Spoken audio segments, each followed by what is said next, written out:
kazası sebebiyle açılacak olan maddi ve manevi tazminat davalarında dava açma süremiz nedir? Duyuyoruz, görüyoruz, iş davaları, iş kazası davaları uzun sürüyor. Evet. Ortalama ne kadar sürüyor? Ne kadar bir süreyi göz önüne bulundurmak gerekiyor? Bir işçi iş kazası geçirdi. Evet. Büyük ya da ufak kaza. Evet. Ne yapmalı?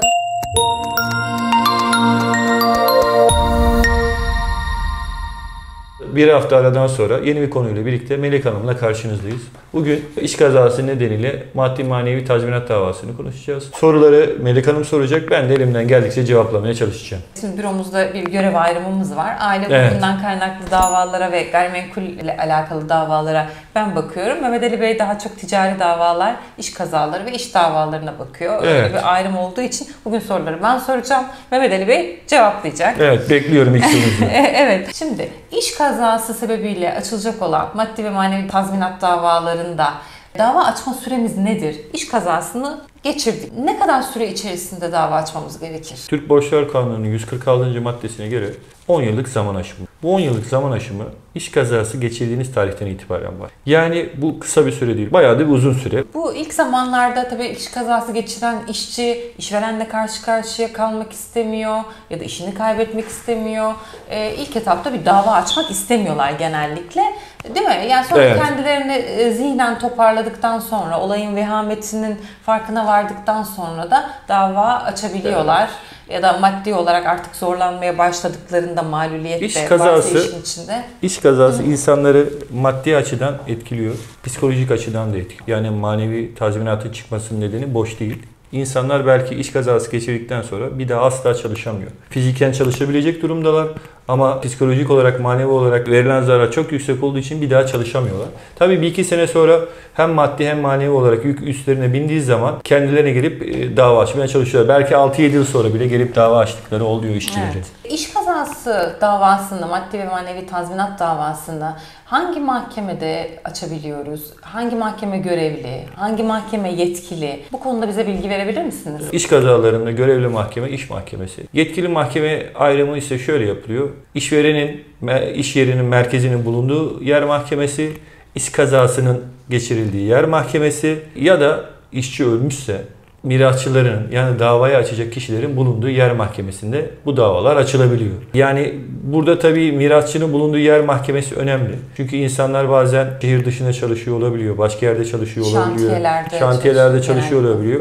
Yani onun eşi nasıl onun yerine dava açacak? O yüzden mirasçının bulunduğu yer mahkemesine dava açılabiliyor. Evet. İş kazası davalarında arabuluculuk zorunlu mu? Dava ön şartı mı? 1/1/2018 yılından sonra iş mahkemelerinde yani işçi ve işveren arasındaki tüm davalarda zorunlu arabuluculuk var. Ama iş kazalarıyla alakalı olarak zorunlu arabuluculuk bulunmamaktadır. Bunları yani arabulucuya başvurmadan da iş kazası davanızı açabilirsiniz. Bu hem maddi manevi tazminat davasında hem de iş kazasının tespit davasında da geçerli. İkisi için de arabuluculuk bulunmamaktadır. Burada ama ihtiyari arabuluculuk var. İhtiyari arabuluculukta tarafların anlaşma durumu varsa arabulucuya giderek anlaşabiliyorlar. Bu şekilde ileride birbirlerine dava açmalarında önü kesiliyor. Evet, anladım. aynen. Yani işveren ve işçi anlaşıyor. Bu kadar tazminatı şu şekilde ödeyeceğim diyor. Sonra bir arabulucuya başvuruyorlar. Arabuluculuk tutanağıyla bu karara bağlanıyor. Doğru. Doğru, aynen öyle. Peki duyuyoruz, görüyoruz iş davaları, iş kazası davaları uzun sürüyor. Evet. Ortalama ne kadar sürüyor? Ne kadar bir süreyi göz önüne bulundurmak gerekiyor böyle bir davada? Yani minimum İş davası yerel mahkemede 2 sene sürüyor. Minimum dediğime bakmayın ya da bakın. 2 yıldan daha uzun sürdükleri genellikle de 2 yıldan daha uzun sürüyor. Yani ortalama sürmesi zaten mümkün ortalama 4 sene ya da 5 senede bitiyor. Evet. Neden biliyor musunuz? Tazminat davasını açıyorsunuz. SGK'dan kusur ve raporu geliyor. Maluliyet. O belki 1,5 sene sürüyor. O geldikten sonra buna itiraz ediyorsunuz. O rapora gidiyor. Sonra maluliyet oranı itiraz ediyorsunuz. Adli tıpa gidiyor. Adli tıpa gittikten sonra bir üst kurumuna gidiyor. Ve bunların hepsinin sonuçlanması ortalama 4 yıl sürüyor.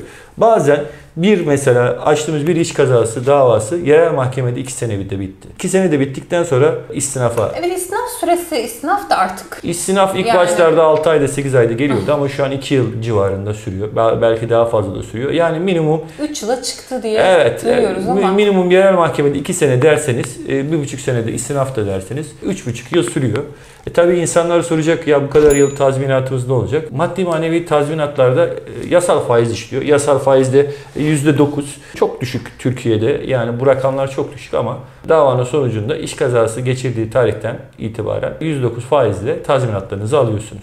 Yani orada faiz oranı biraz tabii Türkiye şartlarında yetersiz ve düşük Mevduata uygulanan en yüksek aslında. Evet, en yüksek mevduat faizi olarak düşünülebilir. En yüksek mevduat faizi uygulanması daha doğru olacak. Değil mi? Yani hani doğru, böyle aynen. bir uygulama yapılması gerekiyor. Evet, orada bir gerçekten eksiklik olduğunu düşünüyoruz biz de. Doğru, aynen. Peki bir işçi iş kazası geçirdi. Evet. Büyük ya da ufak kaza. Evet. Ne yapmalı? Nasıl? Nereden başlamalı? Hemen avukata mı gitmeli? Yoksa kendi yapması gereken öncelikli herhangi bir şey var mı? Yani şimdi bazen iş kazası geçirince işçiler kendinde olmuyor. Belki aylarca da kendine gelemiyor ama ortalama bir iş kazasını yapalım. Yani kolunuzdan yara aldınız. Kendinizdesiniz. Kendinizi idrak edebilecek durumdasınız. Hastaneye gittiniz. Kırık çıkık. Evet. Hastaneye gittiniz, zaten hastane polisi size geliyor. Bu kazanın nasıl olduğunu soruyor. Biz buna iş kazası geçirdiğinizi söylemeniz gerekiyor. İş kazası geçirdiği zaman polis bunu tutanağa geçiriyor ve buna göre ihbarlarını yapıyor. SGK'ya bildirimi o yolla yapılıyor. Evet, SGK'ya bildirim o yolla yapılıyor. Peki bazen şimdi işveren işçi üstünde baskı ya da çeşitli vaatlerde bulunuyor. İş kazası olduğunu genellikle hastaneler, ufak çaplı kazalarda genellikle söylemiyorlar. Sonrasında peki ne yapabilir? Yani burada tabii illa hastanede iş kazasını söylemek zorunda değilsiniz. Yani büyük bir kaza geçirdiyseniz zaten hastanede konuşabilecek durumda olmuyorsunuz. Bilinç kapalı olabiliyor. Bazen de yani iş kazası nedeniyle ne yazık ki işçiler ölüyor. Öyle. Yani evet, böyle durumlar da var. Hatta şöyle bir şey var. İş kazası geçirdiğiniz, polise iş kazası geçirdiğini söylediğiniz, iş kazasını bildirim de yaptı polis.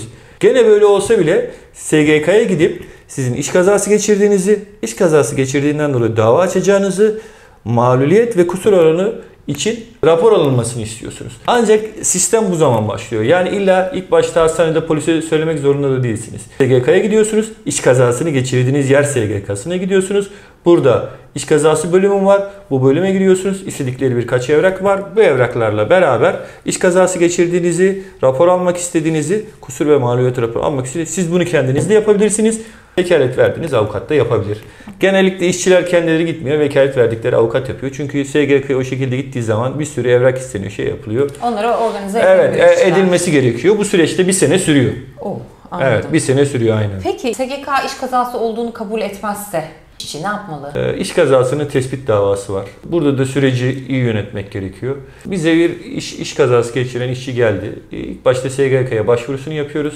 SGK'ya başvurusunu yaptıktan sonra da iş kazası nedeniyle maddi manevi tazminat davasını açıyoruz. Bazen kişiler SGK'nın cevabının gelmesini bekliyor. Ondan sonra dava açmayı istiyor. Ama o cevap genellikle bir sene... Genellikle zaten süreç uzun olduğu için biz direkt davayı açıyoruz. Bir sene, 1,5 sene sürüyor. Açmamızın nedeni de şu: davayı açıyorsunuz, karşı tarafa tebliğ ediliyor. Tanıklar bildiriliyor, tanıklar dinleniyor. Ön aşaması. Evet, aynen. Ücret durumu tespit ediliyor. Bunların olması zaten bir 8-10 ay. Bunlar bittikten sonra o arada kusur raporu alınacak. Kusur raporu için işte o aşamada bekliyor mahkeme. SGK'nın raporunu bekliyor. SGK'nın raporu geldiği zaman SGK bazen şunu söylüyor: resmi yoldan tespit edilmediği için söz konusu başvurunuzda iş kazası tespit edilememiştir. Öyle bir şey geldiği zaman artık iş mahkemesinde iş kazasının tespiti davası açmanız gerekiyor. Değil mi? Orada da süreç aynı. Yani, tanıkla ispat ediyorsunuz. Aynen, doğru, tanıklı, başka bir şey yok. Zaten elinizde yazılı bir evrak olsa, polis raporu olsa, fotoğraf olsa zaten iş kazası tabi. Genellikle böyle durumlarda elinizde hiçbir şey yoksa tanıkla beraber bu ispat ediliyor. Kimi yerlerde şöyle yapıyorlar: davayı açmıyorlar, SGK'nın sonucunu bekliyorlar. SGK'nın sonucuyla beraber, iş kazasıyla beraber iş kazasının tespiti davasını ikisini beraber açıyorlar ama pratikte hiçbir faydası yok. İş kazası tazminatını açmak, sonrasında gelen rapora göre de ayrı bir dava açıp gerekirse birleştirebilirsiniz. Anladım. Peki SGK bir kusur raporu hazırlıyor. Kusur raporuna itiraz nasıl oluyor? Ne şekilde itiraz edebiliyorsunuz? SGK'nın hazırladığı kusur raporuna itiraz, davayı açtınız. Mahkemeye kusur raporu geliyor. Kusur raporu geldiği zaman zaten bu mahkemede kendine has yöntemlerle bir rapor alıyor. Yani onunla bağlı değil. Bağlı değil, evet. Zaten mahkeme bundan bağlayayım deyip itiraz etmiyorsanız devam edeyim demiyor. Zaten 3 kişilik bir bilirkişi heyeti kuruyor ve burada yeniden bir bilirkişi raporu alıyor. SGK'dan gelen raporla mahkemenin aldığı rapor arasında büyük bir şey varsa, mesela SGK %70 işveren kusurlu dedi. Gelen raporda %90 işçi kusurlu dedi. Yani çok zıt şeyler varsa aralarında mahkeme bir raporda alıyor. Ama genellikle SGK ile örtüşüyor. %80'i %70. SGK bir tık daha fazla söylüyor. İşçiye mi daha çok? Evet. Yok. İşverene daha çok. SGK %80-90 civarında bir şey diyorsa işverenin kusuru, iş mahkemeleri %70 yani civarında oluyor ama iş mahkemelerinin verdiği geçerli oluyor. Anladım. Peki maluliyet raporu nasıl alınıyor? Yani bazı iş kazaları sonucunda bir maluliyet de yaşanıyor. Doğru. Kalıcı hasar. Maluliyet dediğimiz şey kalıcı. Yani çalışma gücünü etkiler maluliyet. Yani bu kalıcı hasar ya da mağlubiyet raporu, SGK bir mağlubiyet raporu hazırlıyor. Bunun için zaten sizi hastaneye yönlendiriyor. Ama direkt de iş kazası geçirdikten sonra direkt hastaneye de gidemiyorsunuz. Neden? Bunun bir iyileşme süreci var. Bu süreç geçtikten sonra sizi hastaneye yönlendiriyorlar. Yani sıcağına hastaneye gitmiyorsunuz. Ne kadar hasar kaldığını görebilmek için bir iyileşme sürecinin tamamlanması gerekiyor yani. Aynen öyle. İyileşme süreci tamamlandıktan sonra mağlubiyet raporu almak için SGK sizi hastaneye yönlendiriyor. Sonra bir rapor oluşturuyor. Bu rapor geldiğinde bu raporu itiraz etme hakkınız var. SGK'nın raporunu itiraz etme. Mahkeme olmadan çünkü direkt... SGK biraz zannedersem düşük tutuyor bunu maaş bağlamamak için. Doğru mu? Yani genellikle öyle yani vekillerden gelen bilgiler doğrultusunda. SGK'nın raporu genelde düşük oluyor ve SGK'ya raporu itiraz edebiliyorsunuz. SGK'da bir üst kuruluna itiraz ediyorsunuz. O da inceleme yapıyor. O inceleme yapıldıktan sonra rapor iş mahkemesine geliyor. Burada aslında şöyle bir şey var. Bu aşamadan sonra o raporu kabul etmiyorsunuz. Aslında mağlubiyet oranının tespiti davası açmanız gerekiyor. Yani onun için de ayrı bir tespit. Tespit davaları açmanız gerekiyor. Burada o tespit davası açıldık. O süreci sonra anlatayım. Ama bazı mahkemeler sizi şey yapmıyor. Mağlubiyetin tespit davası açmak zorundasın demiyor. Dosyayı direkt adli tıpa gönderiyor. Değil mi? Adli tıpa göndermeleri ya genellikle o şekilde işliyor. Bu daha pratik. Öyle işliyor ama aslında tespit davası açılması gerekiyor. Olması gereken tespit davası açılması gerekiyor. İşçiyi mağdur etmemek için herhalde iş mahkemeleri direkt adli tıpa gönderiyor. Adli tıptan rapor geliyor. Eğer SGK ile adli tıptan gelen rapor rakamlar aynıysa artık bir daha buna itiraz etseniz bile adli tıpında bir üst ihtisas kurulu var. Bir üst kurum var. Oraya gönderiyor. SGK'dan gelen rapor, adli tıptan gelen rapor örtüşüyorsa bir üst kurum artık bununla ilgili karar vermeyip dosyayı geri gönderiyor. Anladım. Ama SGK ile adli tıp arasındaki raporda çelişki varsa bir üst kurul da bunu inceliyor. Bu birinci şeyiniz. Direkt mahkeme gönderiyor burada. Mağlubiyet oranı için. Bir de dava açmanız gerekiyor. Dava açtığınız zaman normal bir dava gibi düşünün. Dilekçeler gidiyor, tanıklar dinleniyor, adli tıpa gidiyor, adli tıptan diğer süreçteki gibi itirazlar yapılıyor, adli tıpın üst kuruluna gidiyor, karar veriliyor, istinaf ediliyor, 200 sene de orada sürüyor. Zaten normal mahkeme 3 sene sürüyor, burada da sürdü. 5-6 sene, evet. Yani 2013 yılında, 2014 yılında iş kazası geçirmiş müvekkilimiz var. Hala dosyaları istinafta, Yargıtay'da. Açıklayamıyoruz, açıklıyoruz, anlıyorlar ama onlar da mağdurlar. İşte davalar devam ediyor. Bunlarla ilgili gerçekten sağlam bir düzenleme yapılması gerekiyor. İşçiler çok mağduriyet yaşıyorlar. Doğru. O süreci çok sıkıntılı. İtiraz ve raporlar. Evet, bu kusur oranları değil de mağlubiyet oranlarının tespiti çok önemli. Burada işte birkaç yere farklı itirazda bulunduğu için bu süreler uzun olduğu için o süreyi bayağı uzatıyor. Anladım. Peki iş kazasında maddi tazminat nasıl hesaplanıyor? Yani biliyoruz ki maddi tazminatla orantılı olarak bir manevi tazminat hükmediliyor. Burada konuşulması gereken husus o zaman maddi tazminatın nasıl hesaplandığı. Burada hesaplama yapılırken birden farklı kalem var. Bunların tek tek tespit edilip ondan sonra göre kusur oranı, mağlubiyet oranı, işçinin maaşı, işçinin yaşıyla beraber de yaş tablosu var. Bu yaş tablosuna göre konu hakkında uzman bilirkişiler hesaplama yapıyor. Yani burada işçi bazen geliyor, ben ne kadar maddi tazminat alırım, hesaplar mısınız? Ya ortalama bir şey tabii söyleyebiliriz ama parmağı kesilmiş ya da eli kosun, ben onun ne kadar mağlubiyetin olduğunu bilemem. Ne kadar kusuru olduğunu bilemem. Yaşını bilsem, maaşını bilsem bile bunları bilmem mümkün değil. Uzman bir bilirkişi tarafından yargılama yapılması gerekiyor. Bunların ortaya çıkması, kesinleşmesi gerekiyor ve ancak ama dediğim gibi ortalama bir şeyler söyleyebilirim. Yani kişinin durumunu, şeyini söyleyebilirim ama net rakamlar söylemek mümkün değil. Yani. Peki iş kazasında alt işveren, üst işveren bunların sorumluluğu ne şekilde? Valla işverene sorsan üst işverenin hiçbir sorumluluğu yok. Her şey alttaki taşeronun üstünde. Alttaki taşeronun üzerine zaten hiçbir şey yok. Maddi gücü de yok. İşçi kazayı geçirdi, hiçbir şey alamasın. Üst işverenin de hiçbir sorunu olmasın. Ama iş kanununa göre üst işveren hem de alt işveren meydana gelen iş kazasından dolayı sorumlu. İkisi de müşterek ve müteselsilen bu tazminatı ödemek zorunda. Kendi aralarında yapmış oldukları sözleşmeler. Onlar birbirlerine bağlı. Birbirlerini yani evet. sonra rücu etmelerini sağlar değil mi birbirlerine? Öyle bir, sonra. Evet, onlar mahkemeleri getiriyorlar, sunuyorlar. Bu gibi sözleşmeler sonradan da yapılabilir. Farklı kötü şeyler de içerebilir. Olarak. Kanuna aykırı da olabilir.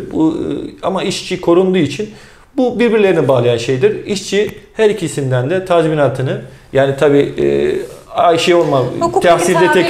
tahsilde tekerrür olmama kaydıyla ikisinden de alabilir. Müştereken ve müteselsilen sorumluluğu her iki tarafta Doğru. diyebiliyoruz. Şöyle bir şey daha var. Bir de bazı yerlerde anahtar teslim işler veriliyor. Yani yerin sahibi bir üst taşerona veriyor. O üst taşeronun altında da bir alt taşeronlar oluyor. Yerin sahibi diyor ki ben burayı size verdim. 3 sene içinde bitirip anahtar teslim bana teslim edeceksiniz. Ben hiçbir işine karışmıyorum diyor. Böyle durumda bu anahtar teslim işveren ya da yerin sahibi, anahtar teslim yerin sahibi iş kazalarından sorumlu değil. Çünkü denetleme şeyi yok. Ondan sonra iş yerinde değil. Yani anahtar teslim verilen işlerde anahtarı teslim veren toprak sahibi, bu aslında üst işveren de olmuyor. Alt işveren, üst işveren bir de toprak sahibi oluyor. Toprak sahibi sadece payına düşen yeri alıyor. Hiçbir işe karışmıyor. Bunların iş kazasında sorumluluğu yok. Anladım. Peki bir de tazminattan peşin sermaye değeri denilen bir rakam düşüyor. Evet. Bu peşin sermaye değeri nedir? Peşin sermaye değeri işçinin mağluliyeti %10'dan fazlaysa ortaya çıkan bir şey. %10'dan fazla olduğu zaman SGK işçiye bir maaş bağlıyor. Bu maaş bağlanmasından dolayı işçinin ne kadar yaşayacağı, işte giderleri, ne zaman kesilebileceği, sonra kime bağlanabileceği ihtimalleri değerlenerek SGK işçiye ne kadar para ödeyeceğini hesaplıyor ve bu hesaplanan değer ondan sonra mahkemeye bildiriliyor. Mahkeme de ödenecek maddi tazminattan bu peşin sermaye değerini düşüyor. Ya şöyle diyebiliriz. Peşin sermaye değeri dediğimiz şey devlet tarafından işçiye ödenecek. Evet, SGK tarafından daha doğrusu ödenecek ödenme ihtimali olan rakam düşüyor. Kalan rakam işçiye ödeniyor işveren tarafından. Doğru aslında. Yani burada da iki tane tazminat oluşmasın diye. Yani iş kazası geçiridenleri hem SGK para ödüyor hem işveren para ödüyor. Ama işçinin alacağı rakam zaten orada hesaplanmış. O yüzden o rakamı geçmemesi gerekiyor. O yüzden SGK'nın ödemesi düşüyor. Peki teşekkür ediyorum. Rica ederim. Merak ettiğiniz konular olursa yorumlarda bize sorabilirsiniz. Biz bunları da cevaplayabiliriz. Daha fazla bu tarz içerikli videolar istiyorsanız bizi takip etmeyi ve beğenmeyi unutmayın. İyi günler dileriz. İyi günler.